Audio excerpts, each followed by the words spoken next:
Alhamdulillah,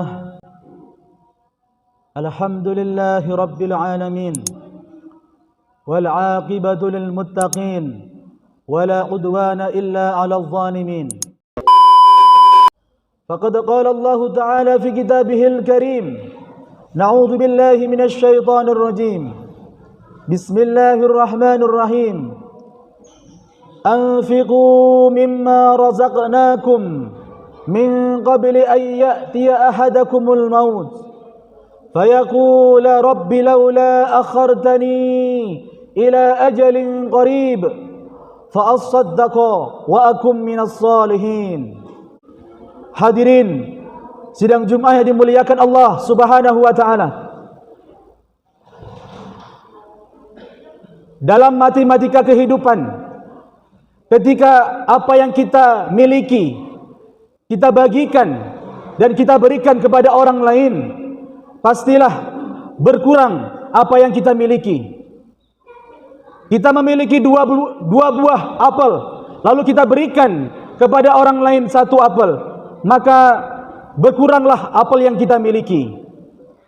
Namun dari kacamata Allah Subhanahu wa taala, untuk mengenalkan seseorang bahwa apa yang kita miliki dan nantinya kita akan beri kepada orang yang membutuhkan di jalan Allah Subhanahu wa taala, ini Allah akan lipat gandakan, Allah berkahkan, Allah berikan manfaatnya yang berlipat ganda.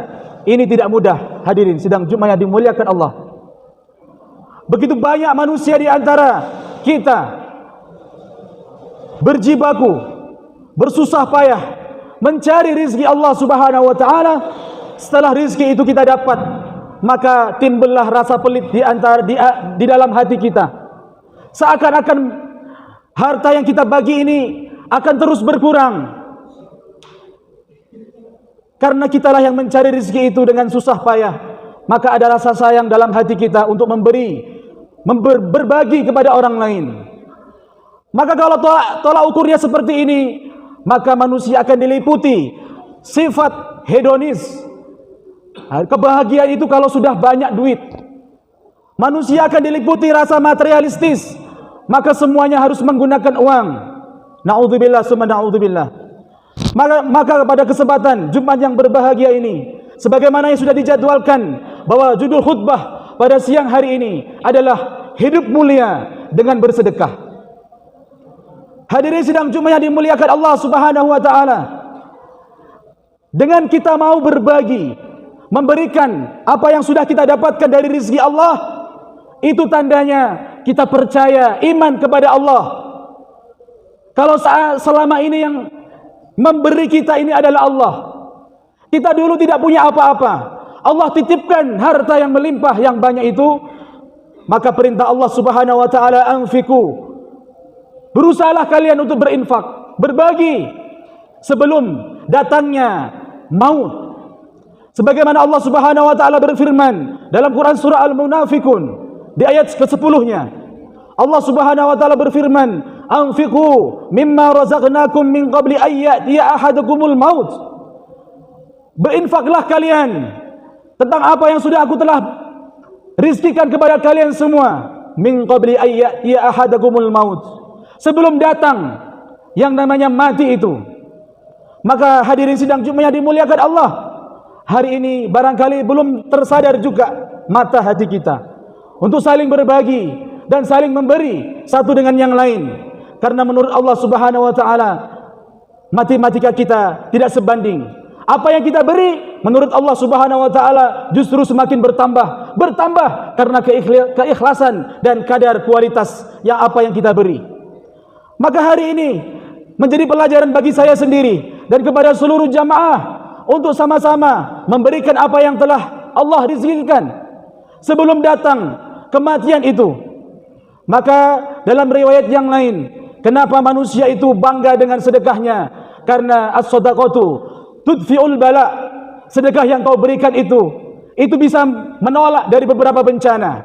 Paling kecil menolak dari kecelakaan yang mungkin sudah digariskan, Allah Subhanahu wa taala jauhkan karena dari infak yang telah kita berikan. Hadirin sidang Jumat yang dimuliakan Allah, sampai nanti di padang mahsyar maka al-mar'u tahta dhilla sadaqatih, bahwa manusia nanti di padang mahsyar akan bernaung di atas sedekahnya masing-masing. Sebagaimana hidup di dunia ini semakin banyak bersedekah, maka semakin dinginlah naungan dari Allah Subhanahu wa taala diberikan kepada orang-orang yang ahli sedekah. Maka hadirin sidang Jumat yang dimuliakan Allah Subhanahu wa taala, tidak mudah membawa pemahaman ini ke dalam hati kita. Kalau sudah meninggal dunia, kalau sudah di alam barzah, maka baru terasa adanya. Maka sebagaimana saya nukilkan dari beberapa keterangan ulama, di antaranya Imam Ibnu Qayyim menjelaskan makna surah Al-Munafikun tadi, bahwa Allah Subhanahu wa taala memberikan beberapa kenikmatan bagi orang-orang yang sedekah. Yang pertama, orang-orang yang rajin sedekah itu bisa menyelamatkan dirinya dari sakaratul maut. Dalam penjelasannya hadirin, dicabutnya nyawa di dalam tubuh kita ini, sakit tidaknya, keras atau lembutnya, maka itu adalah menjadi tolak ukur masing-masing hidup di dunia ini. Kalau seandainya nanti kita meninggal dunia seperti orang yang pamit tidur, barangkali Allah Subhanahu wa taala perintahkan malaikat untuk mencabut nyawa kita dengan pelan-pelan. Karena di antara yang bisa menyebabkan itu adalah banyaknya dia bersedekah. Ditariknya pelan-pelan. Maka kan kita sudah banyak melihat orang dicabut nyawanya dengan ditabrak, dicabut nyawanya dengan ditarik padahal di atas tempat tidur.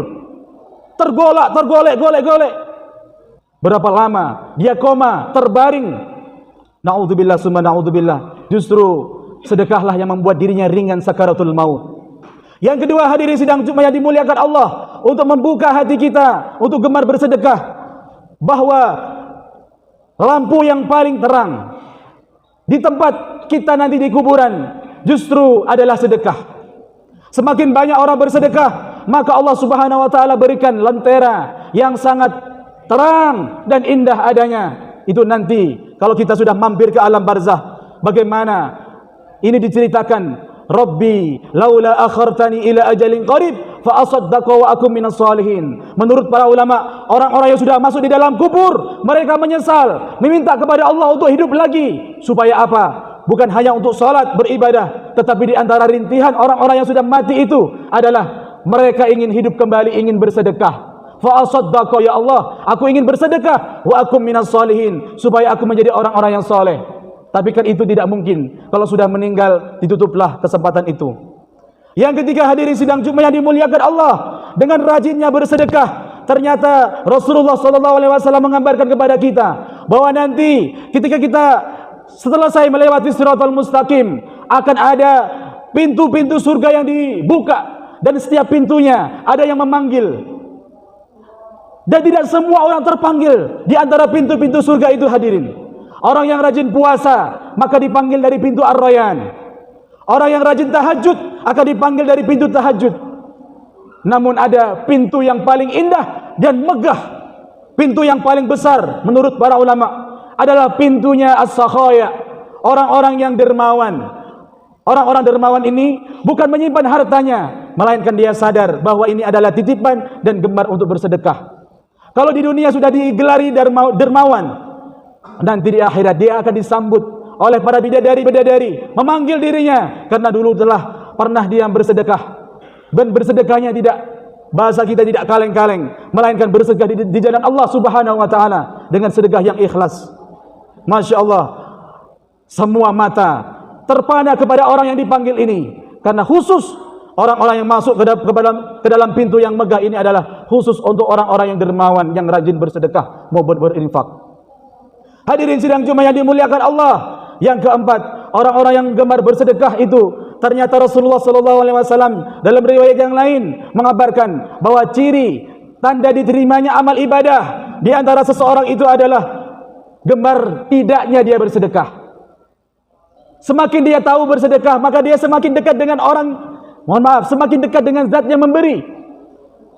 Kalau udah dekat dengan orang yang zat yang memberi, maka apapun bisa diberi oleh Allah Subhanahu wa taala. Maka image kita, kalau semakin kita bagi semakin berkurang, maka orang-orang yang bersedekah itu semakin kaya.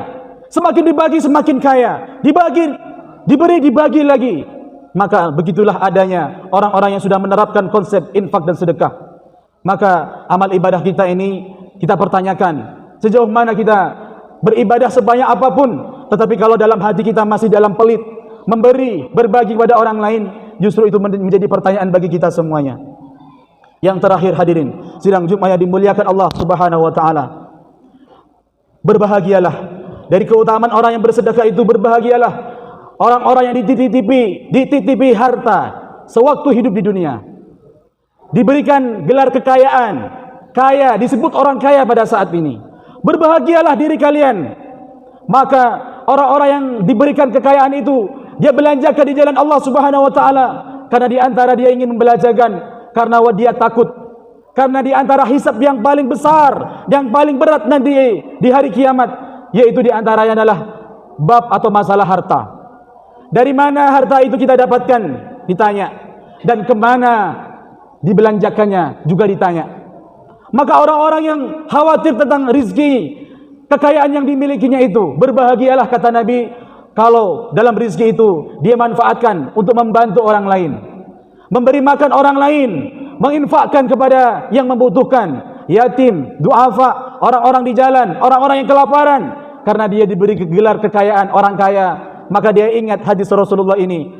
Maka aku khawatir nanti bagaimana nasibku di hari kiamat. Maka dalam manaqib Syekh Abdul Qadir Al-Jilani itu, bahwa orang kaya nanti itu akan terakhir masuk surga 500 tahun sebelum orang miskin. Na'udzubillah summa na'udzubillah. Betapa lamanya itu. Orang miskin duluan akan masuk surga 500 tahun baru orang kaya. Lalu bagaimana untuk menyelamatkan kekayaan itu? Maka di antaranya adalah hadirin sidang Jumat yang dimuliakan Allah.